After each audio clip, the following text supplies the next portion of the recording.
Hello friends, welcome to laddu சமையல். இன்றைக்கி நம்ம லட்டு சமையலில் முருங்கைக்காய் வச்சு ஒரு கிரேவி பண்ண போகிறோம். மசாலாலாம் அரைச்சி ஒரு கிரேவி பண்ண போகிறோம். வாங்க எப்படி பண்ணுறதுன்னு பார்க்கலாம். அதுக்கு நான் ஒரு பேன் வச்சு 1 டேபிள் ஸ்பூன் அளவுக்கு எண்ணெய் ஊற்றி வச்சுருக்கேன்.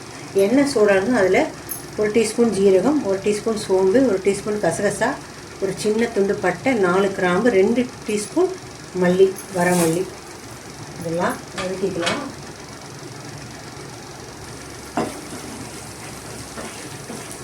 வதக்கி செய்யும்போது கிரேவி சூப்பராக இருக்கும். பொரியட்டும். அது கூட நம்ம ஒரு 10-15 சின்ன வெங்காயம், ஒரு 10 பல் பூண்டு, சின்ன துண்டு இஞ்சி இதையும் இதில் சேர்த்துக்கலாம்.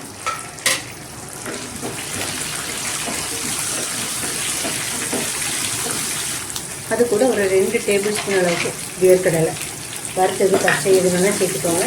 ஏன்னா நம்ம வறுத்து தான் இருக்க போகிறோம். நல்லா வதங்கிட்டு எல்லாமே வறுபடட்டும்.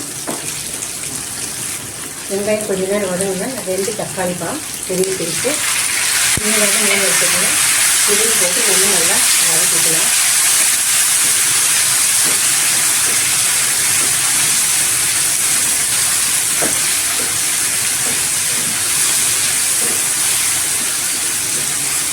அதோட ஒரு 1/4 மூடி தேங்காய்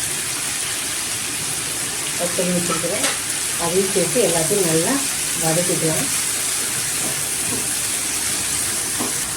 அது கூட ஒரு கொத்து கருவேப்பிலை இதையும் சேர்த்து நல்லா வதக்கிக்கலாம்.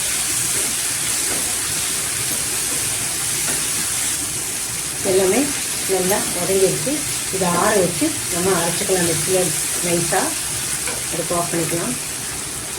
வறுத்து வச்ச மசாலா ஆறுறதுக்குள்ளே நம்ம முருங்கைக்காயை வதக்கிக்கலாம்.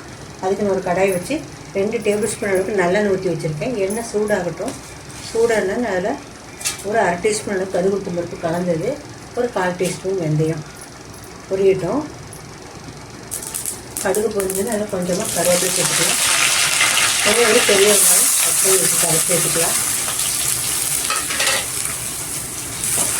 வெங்காயத்தை நல்லா வதக்கிக்கலாம். சின்ன வெங்காயம் அரைச்சதில் வதக்கியிருக்கோம். ஒரு பெரிய வெங்காயம் டேஸ்ட்டுக்காக போட்டிருக்கோம். வதங்கட்டும். வெங்காயம் சீக்கிரம் வதங்கிறதுக்கு கொஞ்சம் உப்பு போட்டுக்கலாம்.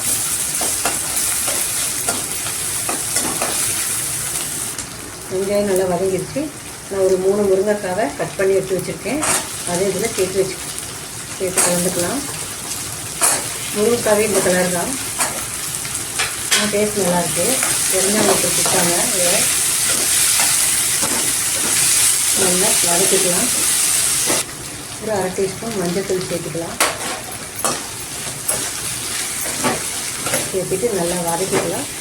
இது வதங்கிறதுக்கு மசாலா ஆறி இருக்கும். நம்ம அரைச்சி எடுத்துகிட்டு வந்துடலாம். ஃப்ளேம் லோ பண்ணிட்டு போங்க. முருங்கைக்காய் வதங்கும்போது கொஞ்சம் உப்பு போட்டுக்கலாம். அப்போ தான் காயில் உப்பு பிடிக்கும். வதங்கிட்டு அதுக்கெலாம் நான் மசாலாவை அரைச்சி எடுத்துகிட்டு வந்துடுறோம். முருங்கைக்காய் நல்லா வதங்கிடுச்சு. பாதிக்கு மேலே வெந்துடுச்சு. இதுலேயே நம்ம அரைச்சி வச்ச மசாலாவை இதை சேர்த்துக்கலாம். மசாலாவை சேர்த்துட்டு ஒரு 2 நிமிஷம் வதக்கிட்டு நம்ம தண்ணி சேர்த்துக்கலாம்.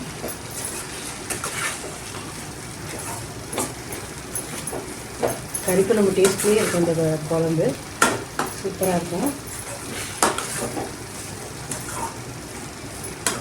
காரத்துக்கு நான் வரமிளகா அரைக்கலை, அதனால் மிளகாத்தூள் போட்டுக்கிறேன்.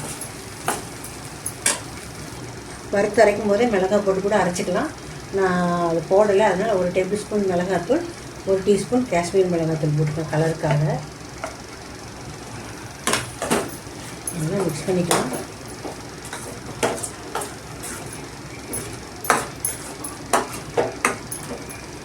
ஒரு 2 நிமிஷம் மட்டும் இதை நம்ம வதக்கிக்கலாம். முருங்கைக்காவோட மசாலா எல்லாம் பிடிக்கட்டும். இப்போ 2 நிமிஷம் வதங்கிடுச்சு. நம்ம ஜாரை கழுவி முதல்ல கொஞ்சம் தண்ணி ஊற்றிக்கலாம். அதுக்கப்புறம் அந்த கிரேவிக்கு தேவையான அளவு தண்ணி சேர்த்துக்கலாம்.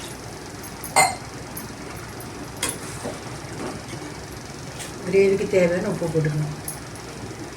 போட்டு நல்லா கலந்து விட்டுட்டு ஒரு 10 நிமிஷம் லோ ஃப்ளேமில் நம்ம வேக வச்சுக்கலாம். வதங்கினதுலேயே முருங்கைக்காய் வெந்திருப்போம். மசாலாலாம் பிடிக்கிறதுக்காக ஒரு லோ ஃப்ளேமில் ஒரு 8 to 10 நிமிஷம் நம்ம கொதிக்க வச்சுக்கலாம். 10 நிமிஷம் ஆயிடுச்சு, திறந்து பார்க்கலாம். நான் இடையில ஒரு 2 தடவை மிக்ஸ் பண்ணி விட்டுட்டேன். பாருங்கள், கிரேவி சூப்பராக குழம்பு ரெடி ஆகிடுச்சு. உப்பு செக் பண்ணிக்கோங்க இந்த ஸ்டேஜில். இப்போ லாஸ்ட்டாக இதில் ஒரு அரை எலுமிச்சம்பழம் புளிஞ்சிக்கலாம். எலுமிச்சம்பழம் இல்லைன்னா நீங்கள் மாங்காய் இருந்தால் கூட ஒரு துண்டு போட்டுக்கலாம். ஒரு தடவை நல்லா கலந்து விட்டுட்டு ஒரு நிமிஷம் கொதிச்சா போதும். இப்போ நம்ம அடுப்பு ஆஃப் பண்ணிக்கலாம்.